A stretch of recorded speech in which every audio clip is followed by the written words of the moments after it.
my dear students, welcome to a new class of Education Point DD. এর আগের ভিডিওতে তোমরা ক্লাস 12 এর সেমিস্টার 3 দ্য বেট গল্পটির পার্ট 1 পেয়েছো। আজকে ঠিক তার পরের অংশটা অর্থাৎ পার্ট 2 এই ভিডিওতে আমি করতে চলেছি। Then he remembered what followed that evening. এরপর তার মনে পড়ে গেল সেদিন সন্ধ্যাতে কি হয়েছিল। It was decided that the young man should spend the years of his captivity under the strictest supervision in one of the lodges in the banker's garden. এটা সিদ্ধান্ত নেওয়া হলো যে সেই যুবকটিকে ব্যাংক মালিকের বাগানের একটা ঘরে কঠিন পর্যবেক্ষণের মধ্য দিয়ে আবদ্ধ রাখা হবে। স্ট্রিক্টেস্ট সুপারভিশন মানে খুব কড়া পর্যবেক্ষণ, তার মধ্য দিয়ে বন্দি করে রাখা হবে। It was agreed that for 15 years he should not be free to cross the threshold of the lodge. Threshold মানে হচ্ছে চৌকাঠ, দরজার যেখানে শুরুটা হয়। এটা রাজি হওয়া হলো বা রাজি হওয়া গেল যে 15 বছর সেই যে ঘরটাতে তাকে রাখা হবে সেই ঘরের চৌকাঠটাও সে অতিক্রম করতে পারবে না। টু সি হিউম্যান বিংস, কোনো মানুষের সঙ্গে দেখা করতে পারবে না। To hear the human voice, কোনো মানুষের কণ্ঠস্বরও সে শুনতে পাবে না। Or to receive letters and newspaper, কোনো খবরের কাগজ কারো কাছ থেকে নিতে পারবে না অথবা কোনো চিঠি নিতে পারবে না, অর্থাৎ তাকে চিঠি এবং খবরের কাগজ কোনোটাই দেওয়া হবে না। He was allowed to have musical instrument, শুধুমাত্র তাকে বাদ্যযন্ত্র দেওয়া হবে, অ্যান্ড বুকস বই দেওয়া হবে, and was allowed two right letters, নিজে চিঠি লিখতে পারবে। ড্রিঙ্ক আ ওয়াইন, অর্থাৎ সুরা পান করতে পারবে, অ্যান্ড টু স্মোক, ধূমপান করতে পারবে। By the terms of the agreement, the only relations he could have with the outer world were by the little window made purposely for that object. সে বাইরের পৃথিবীর সঙ্গে সম্পর্ক রক্ষা করতে পারবে শুধুমাত্র একটা ছোট্ট জানলা দিয়ে, যেটা এই উদ্দেশ্যেই বানানো হয়েছিল। অর্থাৎ সেই লজের একটা ঘরে একটা জানলা বানানো হয়েছিল, সেই জানলা দিয়ে সে বাইরের পৃথিবীর সঙ্গে যোগাযোগ করতে পারবে। He might have anything he wanted, অর্থাৎ তার যে জিনিসগুলো দেওয়া হবে সেইগুলো যেমন books, music, wine and so on, আর যে জিনিসগুলো দেওয়া হবে সেগুলো যত খুশি সে চাইতে পারে। In any quantity he desire by writing an order, অর্থাৎ যতগুলো খুশি চাইতে পারে, কিন্তু সেগুলো লিখিত আকারে দিতে হবে। অর্থাৎ তার সঙ্গে যেহেতু কেউ কথা বলবে না, সে যেহেতু কারোর সঙ্গে কথা বলতে পারবে না, তাই সেগুলো তাকে একটা চিরকুট হিসেবে লিখে দিতে হবে, তার কী কী চাই জানলা দিয়ে ফেলে দিতে হবে। But could only receive them through the window, কিন্তু সেগুলো শুধুমাত্র জানলা দিয়েই সে গ্রহণ করতে পারবে। The agreement provided for every details and trifle that he would make his imprisonment strictly solitary, অর্থাৎ তার যে চুক্তিটা প্রত্যেকটা পুঙ্খানুপুঙ্খভাবে এবং সূক্ষ্ম জিনিসগুলো, ট্রিফল জিনিসগুলো লিখে রাখা হলো, যাতে তার কারাবাসটাকে নিঃসঙ্গ করা যায়, সলিটারি করা যায়। And bound the young man to stay there exactly 15 years, এবং তাকে সেখানে 15 বছর আবদ্ধ থাকতে হবে। Beginning from 12 o'clock of November 14, 1870, 14 নভেম্বর 1870 ঠিক 12টা থেকে শুরু হবে তার সেই কারাবাস, and ending at the 12 o'clock of November 14, 1885, 1885 নভেম্বর মাসের ঠিক 12টায় তার সাজা শেষ হচ্ছে। The slightest attempt of his part to break the condition, if only 2 minutes before the end, release the banker from the obligation to pay him 2 millions. সে যদি এতটুকু চেষ্টা করে এই আবদ্ধ থাকার শর্তগুলো ভাঙবার জন্য, কন্ডিশনগুলো আর শর্তগুলো ভাঙবার জন্য, এমনকি 2 মিনিট আগেও যদি, যখন 12টায় তার শেষ হবে কারাবাস, তো তার 2 মিনিট আগেও যদি সে চেষ্টা করে এই শর্ত ভাঙবার, তাহলে ব্যাংক মালিককে মুক্তি দেওয়া হবে 2 মিলিয়ন দেওয়া থেকে, মানে 20 লক্ষ টাকা দেওয়া থেকে মুক্তি দেওয়া হবে, সে দেবে না আর। For the first year of his confinement, তার আবদ্ধ থাকা বা বন্দি থাকার প্রথম বছরে। As far as one could জাজ ফ্রম হিজ ব্রিফ নোটস, অর্থাৎ সে যে চিরকুটগুলো পাঠাতো এবং যে লিখত, সেখান থেকে যে কেউ এটা বিচার করে দেখতে পারে his prisoner, the prisoner stopped. The prisoner suffered severely from loneliness and depression. সেই আসামিটি, অর্থাৎ আসামি বলা ভুল হবে, কয়েদিটি প্রচণ্ড একাকিত্ব এবং উদ্বিগ্নতা বা চিন্তায় ভুগছিলেন। The sound of the piano could be heard continually day and night from his lodge. তার সেই ঘর থেকে দিনরাত্রি সবসময় পিয়ানোর আওয়াজ ভেসে আসছিল। He refused wine and tobacco, সে সুরা এবং তামাক এই দুটোই প্রত্যাখ্যান করেছিল, অর্থাৎ এই দুটো জিনিস গ্রহণ করেনি প্রথম বছরে। ওয়াইন হি রোট, তিনি একবার লিখেছিলেন যে সুরা অর্থাৎ মদ এক্সাইটস দ্য ডিজায়ার, ইচ্ছেটা মানুষের আকাঙ্ক্ষা বা ইচ্ছে জাগিয়ে তোলে। And desires are the worst force of the prisoner, force মানে হচ্ছে শত্রু, এনিমি, এবং একজন কয়েদির কাছে আকাঙ্ক্ষা সব থেকে বড় শত্রু। And besides nothing could be more dreary than drinking good wine and seeing no one, এবং কারো সঙ্গে না থেকে একা একা ভালো সুরাপান বা মদ পান করাটাও একটা অসহনীয় ব্যাপার। And tobacco spoil the year of the room, এবং তামাক বা ধূমপান সেই ঘরের বাতাসটাকে দূষিত করে দেবে।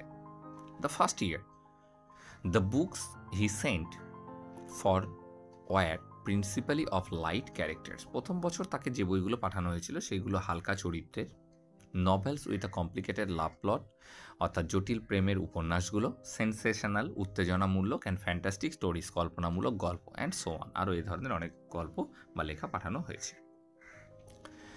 In the second year the piano was silent in the lodge, অর্থাৎ দ্বিতীয় বছরে পিয়ানোর শব্দ আর শোনা গেল না। And the prisoner asked only for the classic, শুধুমাত্র প্রাচীন কিছু গান শোনবার আগ্রহ জানালো সেই প্রিজনারটি। In the fifth year the music was audible again, পঞ্চম বছরে গিয়ে আবার সঙ্গীত শোনা গেল। And the prisoner asked for wine, এইবার কয়েদিটি সুরা বা মদ চাইল। Those who watched him through the window said that, যারা তাকে জানলা দিয়ে উঁকি মেরে দেখেছিল তারা বলেছিল যে all that year he spend doing nothing but eating and drinking and lying on his bed, সে শুধুমাত্র খেয়ে পান করে এবং বিছানায় শুয়ে থেকেই তার জীবনটাকে কাটাচ্ছিল। ফ্রিকোয়েন্টলি ইয়ানিং, মাঝে মধ্যে হাই তুলতো, and angrily talking to himself, রেগে নিজের মনেই রেগে রেগে কথা বলতো। He did not read books, সে কোনো বই পড়েনি। Sometimes at night he would sit down to write, কখনো কখনো রাত্রিবেলা সে বসে পড়তো লেখবার জন্য। He would spend hours writing, সে ঘন্টার পর ঘন্টা লিখেও ছিল। And in the morning tear up all that he had written, এবং সকালবেলা যা যা লিখেছিল সব ছিঁড়ে ফেলে দিত। টিয়ার আপ মানে ছিঁড়ে ফেলা। More than once he could be heard crying, এক দুবার তাকে কাঁদতেও শোনা গেছে। In the second half of the sixth year, the prisoner began jealously studying languages, philosophy and history. 6.5 বছরে গিয়ে সেই কয়েদিটি পড়তে শুরু করলো ভাষা, দর্শন এবং ইতিহাস। He threw himself eagerly into these studies. সেই পড়াশোনাতে নিজেকে গভীরভাবে মনোনিবেশ করল। So much so that the banker had enough to do get him books he ordered. সে যে বইগুলো দিত লিখে লিখে সেই বইয়ের যোগান দিতে ব্যাংক মালিককে হিমশিম খেতে হয়েছিল। In the course of 4 years some 600 volumes were procured at his request. তার অনুরোধে 600 বই তাকে সরবরাহ করা হয়েছিল। It was during this period that the banker received the following letters from the prisoner. এই সময়ে ব্যাংক মালিককে সেই কয়েদিটি একটা চিঠি লিখেছিল। চিঠিতে কি লেখা ছিল? মাই ডিয়ার জেলার, আমার প্রিয় jailer, I write you this letter lines in 6 languages. আমি এই লাইনগুলো আপনাকে 6টা ভাষায় লিখছি। Show them to the people who know the languages, যে সমস্ত লোকেরা ভাষা জানে তাদেরকে এই লেখাটা দেখাবে। লেট দেম রিড দেম, এগুলো তাদেরকে দিয়ে পড়াবেন।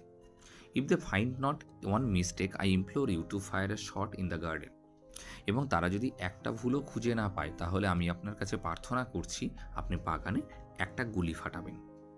And that should will show me that my efforts have not been thrown away, এর দ্বারাই আমি বুঝতে পারবো আমার প্রচেষ্টা একটুও ব্যর্থ হয়নি।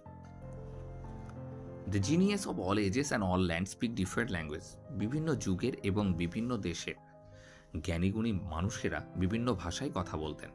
But the same flame burns in all them all, কিন্তু সবার মধ্যেই একটা অগ্নিশিখা জ্বলত, অর্থাৎ জ্ঞান আহরণের অগ্নিশিখা। O if you only know what unearthly happiness my soul feels now, ও আপনি যদি জানতেন যে আমার হৃদয়টা এখন কি এক অপার্থিব আনন্দে আনন্দিত, from being able to understand them, যদি আপনি এগুলো বুঝতে পারতেন। The prisoner's desire was fulfilled, কয়েদিটির ইচ্ছে পূরণ করা হল। The banker order 2 shots to be fired in the garden, ব্যাংকারটি বাগানে 2টো গুলি করতে বললেন।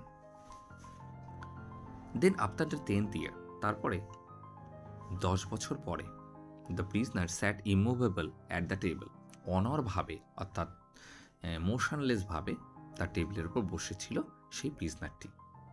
And read nothing but the gospel, শুধুমাত্র বাইবেলের ধর্মকথা ছাড়া আর কিছুই সে পড়েনি। It seems strange to the banker that a man who is 4 years had mastered 600 learned volumes should waste nearly a year over one thin book easy of comprehension.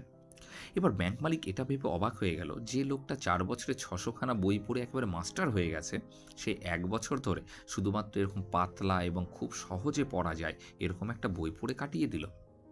Trilogy, ধর্মের কাহিনীগুলো, and the history of religion, এবং ধর্মের ইতিহাস, followed by the gospel, গসপেলের পরেই সে পড়া শুরু করলো।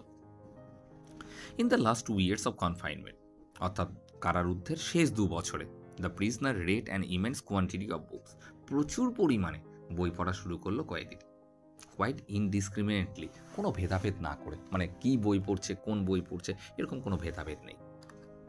At one time he was busy with the natural science, এই সময় সে প্রকৃতি বিজ্ঞান নিয়ে ব্যস্ত হয়ে গেছিল। That he would ask for Byron or Shakespeare, তারপর সে বাইরন এবং শেক্সপিয়ারের লেখা পড়ল। There were notes in which he demanded at the same time books on chemistry, এই সময় সে একটা চিরকুট দিল যেখানে সে রসায়নের বই চেয়ে পাঠালো। And the manual of medicine, ওষুধের বই, অ্যান্ড নভেল, একটা উপন্যাস, and some treaties on philosophy and trilogy, এবং দর্শন এবং ধর্মকে মিশিয়ে যে বইগুলো লেখা সে বইগুলো সে চেয়ে পাঠালো। His reading suggested a man swimming in a sea among the wreckage of the ship, তার এই পড়াটাকে তুলনা করতে গেলে এইভাবে তুলনা করতে হয় যে সমুদ্রের মধ্যে জাহাজের ধ্বংসাবশেষের মধ্যে সে সাঁতার কাটছিল। And trying to save life by greedily clutching first at one spar and then the other, এবং সে সেখান থেকে উদ্ধার পাওয়ার চেষ্টা করছে, প্রথমে একটা মাস্তুল ধরে তারপর আর একটা মাস্তুল ধরে। The old banker remembered all this and thought, এই সব কিছু বুড়ো ব্যাংকারটা মনে করেছিল এবং চিন্তা করেছিল।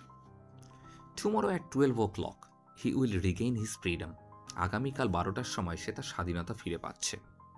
বায়ার এগ্রিমেন্ট, আমাদের চুক্তি অনুসারে I ought to pay him 2 million, আমি তাকে 2 মিলিয়ন দিতে বাধ্য। If I do pay him, যদি আমি তাকে এই টাকাগুলো দিই, it is all over with me, তাহলে আমার সব শেষ হয়ে যাবে। I shall be utterly ruin, তাহলে আমি একেবারে ধ্বংস হয়ে যাব। ওকে, এটুকুই থাকছে এই ভিডিওতে, পরের ভিডিওতে পরের অংশটা আলোচনা করব।